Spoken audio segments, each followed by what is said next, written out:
Welcome to the Military OneSource Podcast. Military OneSource is an official program of the Defense Department with tools, information, and resources to help families navigate all aspects of military life.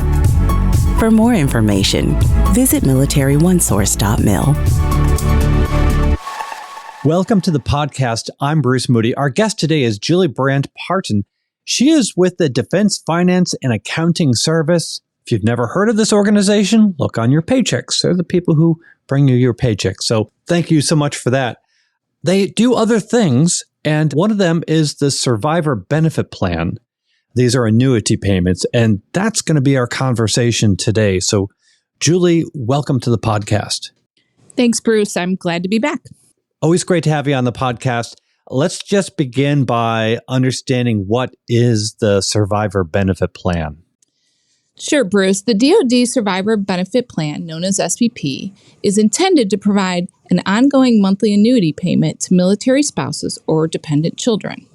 So the circumstances could be when a military member dies while on active duty or on inactive duty in the line of duty, or upon retirement, a service member can elect to choose to purchase SBP coverage. Then their survivor receives that SBP annuity as well. What I'd like you to do is really summarize the eligibility of the requirements. So there are different groups of survivors and they have different eligibility requirements. So I'll try to break those down into groups. So first, when a military member dies while on active duty or inactive duty in the line of duty, the monthly SBP annuity is paid first to the surviving spouse as long as the spouse remains unmarried prior to age 55. So that's the first group. Secondly, if there is no eligible surviving spouse, SBP is split among any eligible children. Children remain eligible until the age of 18 or until age 22 if they are a full-time student. That is as long as they don't marry either. And then there are special requirements if they are incapacitated children. So there's another group. Then retirees can choose their SBP beneficiaries when they elect their SBP coverage. So upon retirement, a retiree can choose to have their survivor covered with the SBP annuity. They can choose to cover their spouse only, their spouse and children, or just their children. The eligibility requirements for surviving spouses and children of retirees are the same for those of deceased military members. Got it. Thanks for that. Now, from what I gather, this is a plan which had been known for a fair amount of bureaucracy, paperwork, and it's gone through some changes, which is what we're going to focus on today, these changes. So give us a general idea what these changes are and when they went into effect. I'd be glad to. So in the past, the eligibility process was super cumbersome. There were a lot of forms, a lot more variations of things you had to submit to us. It was confusing. So in 2023, DFAS streamlined the eligibility verification requirements for all SBP recipients. We reduced the requirements to one annual eligibility determination because beforehand, some SBP annuitants needed to complete multiple forms each year.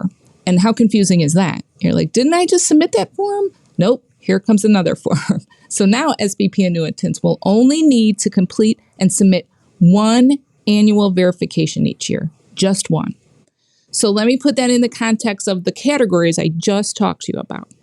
So spouses under the age of 55 and children between the ages of 14 and 17 are required to verify annually that they aren't married. So that's one.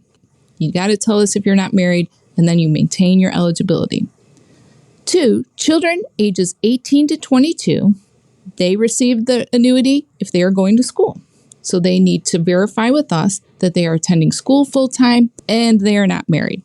So that group of people, still only one annual verification, but they have two categories. And then SBP recipients who are receiving hard copy checks, they need to verify their mailing address is correct with us. That's the third category. So again, different categories of people, but each of these individuals are submitting a single form. Correct. And in the past, multiple forms. What happens if a survivor submits an old version of a verification form. So after this change has already gone into effect, but what happens if they go ahead and submit an old version? Well, we know these are big changes and it can be confusing even though we're trying to simplify the process. So we wanted to give our customers enough time to be able to understand the new, simpler requirements. So we will continue to accept the old versions of the documents all the way through 2024. So don't worry about it. We will take the old ones, but we really want you to try out the new process because it's simpler and easier for you. Simpler and easier, but when are they due?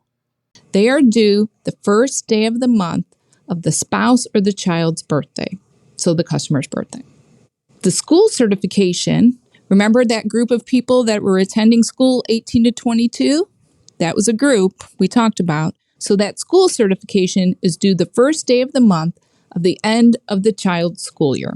And I don't know if folks remember, but we simplified the school certification process a couple of years ago, reducing the due date to one annual verification, letting students self-certify instead of having to have their school certify their documents.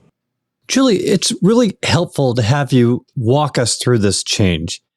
What I'd like to ask is that you let us know who is overseeing the eligibility verification process and who issues the annuity payments. So that's us, DFAS, Defense Finance and Accounting Service, retired and annuitant pay. So we oversee the SPP payments and the whole eligibility process that I just described. Now, you've described the process as being easier, less bureaucratic. Is there anything else you'd like to share about these changes?